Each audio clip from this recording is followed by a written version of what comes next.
To family. I hope all of you are doing well and great. सर्दियों में हमारे चेहरे की स्किन के साथ साथ ना हमारी पूरी बॉडी जो है ना उसका टेक्सचर भी चेंज हो जाता है, हमारी पूरी बॉडी कंडीशन चेंज हो जाती है। फॉर एग्ज़ाम्पल आप क्रैक्ड हील्स को ले लें कि गर्मियों में इतना ज़्यादा फटी हुई एड़ियों का इशू नहीं होता, सर्दियों में बहुत ज़्यादा हो जाता है। और गर्मियों में जिनकी अल्ट्रा ऑयली स्किन होती है ना, अक्सर उनको भी सर्दियों में ड्राई पैचेस का सामना करना पड़ता है। तो आज मैं आपको इन तमाम प्रॉब्लम्स का सॉल्यूशन बताऊंगी।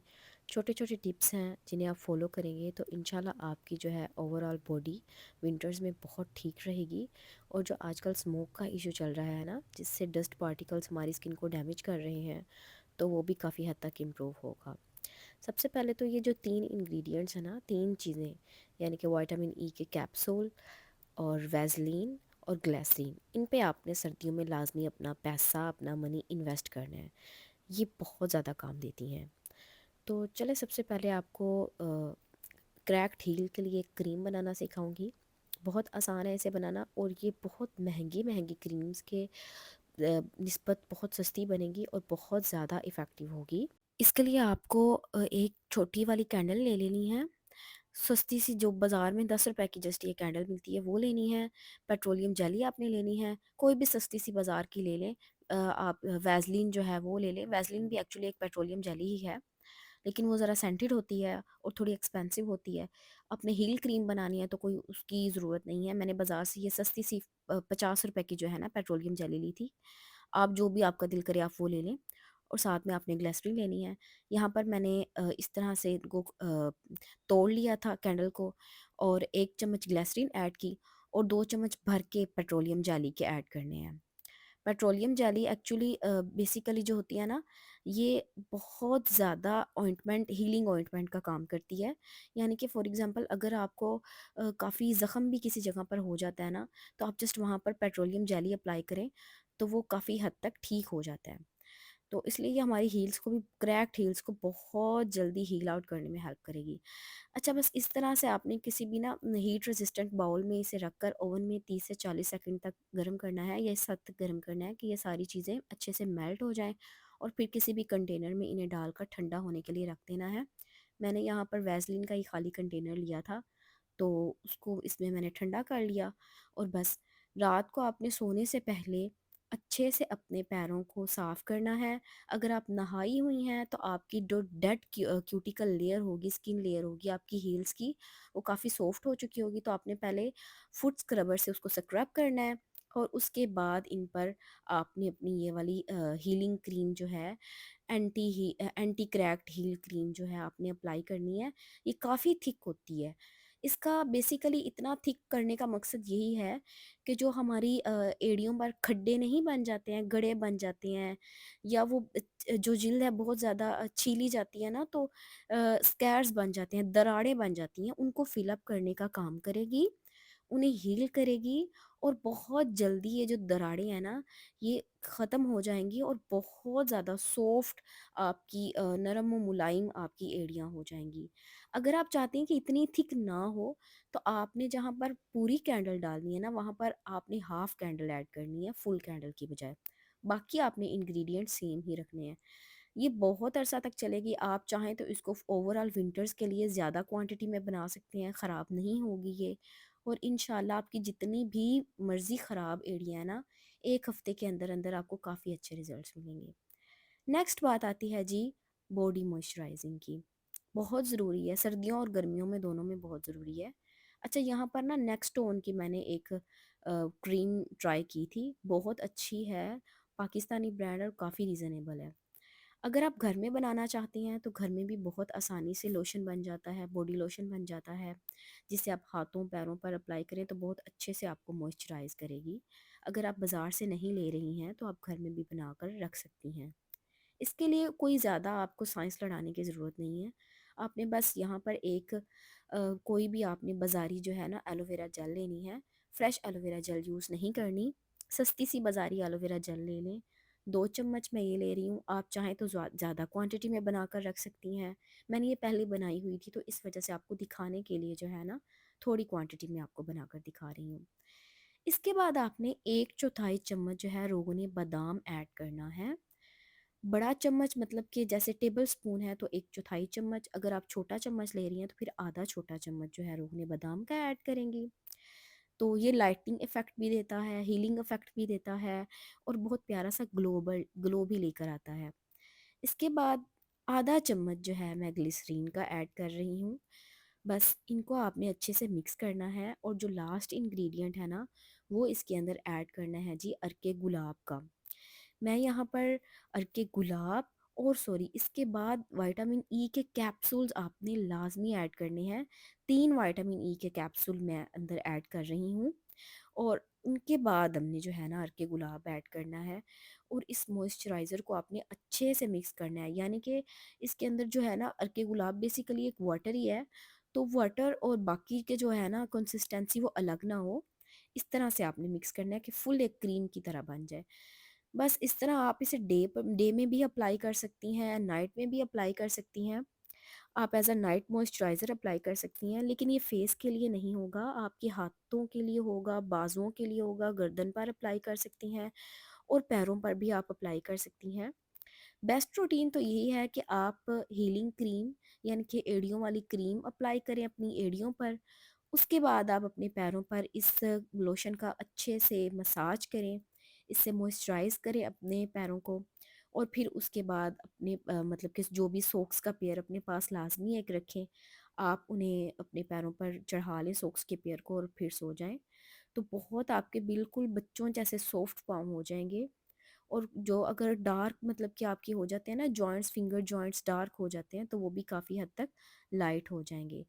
आप इस लोशन को नियर अबाउट 3 to 4 मंथ्स के लिए भी स्टोर कर सकती हैं और इसे फ्रिज वगैरह में रखने की कतई ज़रूरत नहीं है। आप इजीली इसे रूम टेम्परेचर पर रखें तो ये बिल्कुल चिपचिपाहट नहीं देगा, कोई चिपचिपाहट नहीं छोड़ेगा और डे टाइम भी आप इसे अपने हाथों पर यूज़ कर सकती हैं, पैरों पर यूज़ कर सकती हैं। तो इंशाल्लाह ये आपको बहुत अच्छे रिज़ल्ट देगा। ये मैंने ट्राई किया है और मुझे इसके बहुत अच्छे रिज़ल्ट्स मिले हैं, यानी कि बाज़ारी लोशंस जैसे ही अच्छे रिज़ल्ट्स मिले हैं मुझे। नेक्स्ट बात आ जाती है जी फेस मॉइस्चराइजिंग की। अच्छा, सर्दियों में अक्सर ऐसे होता है कि जो ऑयली स्किन वाले भी होते हैं ना, उनको भी ड्राई पैचेस का सामना करना पड़ता है। लेकिन ऐसे होता है कि अगर वो कोई थिक बेस्ड जो मॉइस्चराइज़र है वो अप्लाई करें, तो उनको पिंपल्स निकल आते हैं। यहाँ पर मैं जेनफार्म का दिखा रही हूँ आपको मॉइस्चराइज़र, या ये एक्ोफिक्स कॉस्मेटिक्स का है। इनका मॉइस्चराइज़र ये आपको ऑनलाइन दोनों ही मिल जाएंगी ब्रांड्स, तो बहुत अच्छे हैं। जेनफार्म का वाहिद ये मॉइस्चराइज़र है जो मुझे अच्छा लगा है। एक तो क्वांटिटी इसकी बहुत अच्छी है प्राइस के हिसाब से और दूसरा इफ़ेक्टिव बहुत ज़्यादा है। और अगर आप चाहते हैं कि आप मॉइस्चराइजिंग से पहले कोई एक सीरम अप्लाई करें जो आपकी चेहरों को ओवरऑल मॉइस्चराइज करे, प्लम करे, तो मैं महंगे महंगे हाइलुरोनिक एसिड के मुकाबले में आपको एक सस्ता सा सीरम बनाना सिखाती हूँ। इस तरह से आधा बोतल आपने ग्लिसरीन का लेना है और बाकी हाफ बोतल आपने जो है अर्के गुलाब की फिल कर लेनी है। यानी कि 50-50 कंसिस्टेंसी आपने रखनी है अर्के गुलाब और ग्लिसरीन की और अच्छे से मिक्स कर लेना है इन्हें। बस आपका बहुत अच्छा सा एक सीरम, मॉइस्चराइजिंग सीरम आपका तैयार है। अपने चेहरे को मॉइस्चराइज़र अप्लाई करने से पहले आप इसको थोड़ी सी क्वांटिटी में लें और अपने चेहरे पर अप्लाई करें। ये तमाम किस्म की स्किन टाइप्स के लिए हैं, यानी कि आपका एक्नी प्रोन चेहरा भी अगर है ना, फेस है, तो भी कोई इशू नहीं होगा। ड्राई फेस के लिए भी और सेंसिटिव स्किन टाइप, तीनों के लिए बहुत अच्छा है और ये बहुत काम का है। ये बहुत पुराना मेथड है और उतना ही इफ़ेक्टिव है। नेक्स्ट मैं आपको बनाना सिखाती हूँ फेस स्क्रब का। ये आपकी टैनिंग को रिमूव करेगी और बहुत लाइट है, यानी कि आपकी जो है ना स्किन बैरियर उसको डैमेज नहीं करेगा। इसके लिए मैंने 1 चम्मच व्हीट फ्लावर का लिया है, नॉर्मल जो गंदम का आटा होता है वही, और 1 चम्मच मैंने लिया है मसर की दाल के आटे का। अगर आप चाहें तो आप क्वांटिटी हाफ़ भी कर सकती हैं। और बस इसके अंदर हमने उतना शहद डालना है, 1 चम्मच या आधा चम्मच, जितना आपको लगे कि बस बहुत थिक कंसिस्टेंसी बने, यानी कि लिक्विड कंसिस्टेंसी नहीं होनी चाहिए। बस इस तरह से ये स्क्रब तैयार है। इससे आप अपने चेहरे को ना हल्का सा गीला करके हफ्ते में एक दफ़ा, बस ज़्यादा नहीं, हफ्ते में एक दफ़ा इससे हल्का सा एक्सफोलिएट कीजिएगा। इतना ग्लो करेगा आपका चेहरा और इसके साथ साथ ना आपकी टैनिंग भी रिमूव हो जाएगी। आपने इसको तकरीबन 6 से 7 मिनट के लिए अपने फेस पर सर्कुलर मोशन में मसाज करना है, बहुत स्लाइटली और उसके बाद 5 से 6 मिनट के लिए छोड़ देना है। उसके बाद आपने बिल्कुल नीम गर्म पानी से अपने चेहरे को धो लेना है। ये एक्सफोलिएटर नियर अबाउट सारे स्किन टाइप्स वाले यूज़ कर सकते हैं, सिवाय उन लोगों के जिनका एक्टिव एक्नी है, यानी कि पस वाला एक्नी है। बस अब मैं आपको बनाना सिखाती हूँ। उसके बाद फेस पैक यानी कि फेस मास्क। ड्राई इंग्रेडिएंट वही लेने हैं, चक्की का आटा और मसर का जो है आटा, मसर की दाल का आटा। इसके साथ जो हमने इनमें लिक्विड ऐड करना है वो है, जो हम दही जब जमाते हैं तो उसके ऊपर एक येलो सा पानी नहीं आ जाता, आपने उसको सेपरेट कर लेना है। अगर आपके पास वो नहीं है तो आप लस्सी भी ले सकती हैं। लैक्टिक एसिड से ये भरपूर होता है, बहुत ज़्यादा आपकी स्किन को लाइट करेगा, आपकी स्किन की टैनिंग को दूर करेगा और बहुत अच्छा ग्लो देगा। बस इसका पतली सी कंसिस्टेंसी वाला अपने मास्क बना लेना है, अच्छी तरह से मिक्स करना है ताकि इनके अंदर कोई लम्प्स ना रह पाए। और इस तरह से अपने मास्क को ना अपने फेस पर अप्लाई करना है कि ये ड्राई आउट ना हो। अगर थोड़ा सा ड्राई आउट हो रहा हो ना, तो आपने हल्का सा रोज़ वाटर का अपने चेहरे पर स्प्रे करना है। 20 से 25 मिनट के लिए आपने इस मास्क को अप्लाई करना है। ये जो आप कह लें दही का जो पानी है या लस्सी का पानी, ये आपके चेहरे को इतना ज़्यादा नरिश करेगा और इतनी आपकी स्किन प्लम्पी हो जाएगी कि आप खुद हैरान हो जाएंगी। डू ट्राई दिस मास्क, आप लाजमी मुझे दुआएं देंगी। नेक्स्ट बात आती है जी, प्रॉब्लम बहुत ज़्यादा फेस करनी पड़ती है सर्दियों में हमें चैप्ड लिप्स की। बहुत ज़्यादा लिप्स फटते हैं, तो आपने लाजमी अपने लिप्स की स्क्रबिंग करनी है 3 to 4 टाइम्स पर वीक। अगर आप डेली भी करना चाहें तो डेली कर सकती हैं। बस यहाँ पर मैंने पाउडर्ड शुगर में हनी ऐड किया थोड़ा सा, और हमारी लिप स्क्रब जो है वो तैयार हो गई है। आप इसको नियर अबाउट 15 to 20 डेज़ तक स्टोर कर सकती हैं। आप चाहें तो इसे फ्रिज में रख लें या चाहें आप रूम टेम्परेचर में रख लें। नेक्स्ट आती है जी, मैं आपको बनाना सिखाऊंगी बॉडी स्क्रब। जब भी आपने नहाना है, आपने लाजमी अपने हाथों को, पैरों को, बाजुओं को स्क्रब करना है, और फिर आपको अलग से बनाने की ज़रूरत नहीं पड़ेगी। आप लाजमी इसको बनाकर आराम से कंटेनर में आपने सेव कर लेना है। यहाँ पर 3 से 4 चम्मच मैंने पाउडर्ड शुगर ली है। हमारे यहाँ ज़्यादा बड़े बड़े क्रिस्टल्स वाली शुगर होती है, तो मैंने उसको ग्राइंड कर लिया। अगर आपके यहाँ छोटे क्रिस्टल्स वाली शुगर मिलती है तो मज़ीद ग्राइंड करने की ज़रूरत नहीं है। बस उसके अंदर 1 चम्मच इस तरह का ये छोटे वाला मैंने कोकोनट ऑयल का जो ऐड किया। सर्दियों में ये बिल्कुल ऐसे सॉलिड फॉर्म में हो जाता है, नो प्रॉब्लम। और इतना ही एक छोटा चम्मच जो है वो मैंने बॉडी वॉश का ऐड करना है।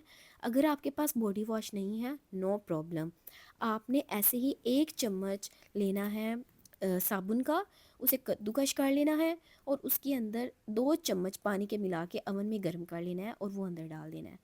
वो आपका बॉडी वॉश का मुतबादिल हो जाएगा। बस आपने इसे अच्छे से मिक्स कर लेना है और आपका बहुत इफ़ेक्टिव बॉडी स्क्रब तैयार है। आप किसी भी कंटेनर में इसे डालकर अप टू 2 to 3 मंथ्स तक आप सेव कर सकती हैं। इजीली आप अपने बाथरूम में रखें इसे, और जब भी नहाएं लाजमी अपनी बॉडी को एक्सफोलिएट करें। सर्दियों में हमारी जो है बाजुओं पर, ओवरऑल बॉडी पर डेड स्किन सेल्स बहुत ज़्यादा जमा हो जाते हैं और बहुत बुरा लगता है। हमारी स्ट्रॉबेरी लेग्स हो जाती हैं वैक्स करवाने के बाद, स्पेशली स्ट्रॉबेरी आर्म्स हो जाते हैं, तो ये उससे अवॉइड करेगा। और छोटे छोटे जो दाने बन जाते हैं ना सर्दियों में हमारे वूली मटेरियल के फैब्रिक पहनने की वजह से, तो ये वो भी ख़त्म कर देगी स्क्रबिंग। तो लाजमी आप अपनी जो है बॉडी केयर रूटीन में इस स्क्रब को ऐड कीजिएगा। नेक्स्ट बात आती है जी लिप्स की नरिशमेंट की। सर्दियों में वैसलीन जस्ट अप्लाई करने से ऐसे होता है कि हमारे लिप्स इतने ज़्यादा नरिश नहीं रहते। तो मैं आपको बहुत ही आसान लिप बाम बनाने का तरीका बताती हूँ। यहाँ पर 1 चम्मच मैंने वैसलीन लिया है और ऐसे ही आधा चम्मच मैंने कोकोनट ऑयल का ले लिया है। अच्छा, अगर आप कोई भी कलर ऐड करना चाहती हैं अपने लिप बाम में तो आप कलर भी ऐड कर सकती हैं। यहाँ पर 2 मैंने कैप्सूल्स विटामिन ई के ऐड किए हैं। और उसके बाद कोई भी कलर ऐड करने के लिए कोई सी भी पुरानी लिपस्टिक ले लें, उसको अपनी मर्ज़ी के कलर की जो भी ले लें आप, उसका एक छोटा सा हिस्सा, यानी कि बिल्कुल छोटा सा पार्ट जैसे कि आपको नज़र आ रहा है, आपने वो ऐड करना है। और बस इसको माइक्रोवेव में गर्म कर देना है इस तरह से। और कोई भी आपके पास लिपस्टिक या लिप बाम का कंटेनर अगर ख़ाली पड़ा है तो आपने उसे धो लेना है, और उसके अंदर जो है ये लिक्विफाइड जो है हमारे पास लिप बाम का जो मटेरियल है वो अंदर आपने डाल देना है। अगर आपके पास कोई लिपस्टिक का या लिप बाम का खाली कंटेनर नहीं है तो नो प्रॉब्लम, आप किसी भी सिंपल कंटेनर में भी डालकर रख सकती हैं और स्टोर कर सकती हैं। बस इस तरह से आपने इसके अंदर डाल देना है और इसे ठंडा होने तक रख देना है। तो ये जब सॉलिडिफाइड हो जाएगी तो बिल्कुल ये एक लिप बाम या लिप चैपस्टिक जिसे आप कहते हैं उसका टेक्सचर इख्तियार कर लेगी। इसको अप्लाई करने से ना सिर्फ आपके फटे हुए होंठ भी ठीक होंगे बल्कि बहुत प्यारा एक कलर आ जाएगा, और आप इसको काफ़ी देर तक स्टोर करके रख सकती हैं, यानी कि 3 to 4 मंथ्स तक आप स्टोर करके रख सकती हैं, और सर्दियों में आपको रेफ्रिजरेट करने की भी ज़रूरत नहीं है। तो इसके साथ अब मैं आपसे इजाज़त चाहती हूँ। अगर आपको मेरी वीडियो पसंद आई है तो प्लीज़ मेरे चैनल को सब्सक्राइब करें और मेरी वीडियो को लाइक करें।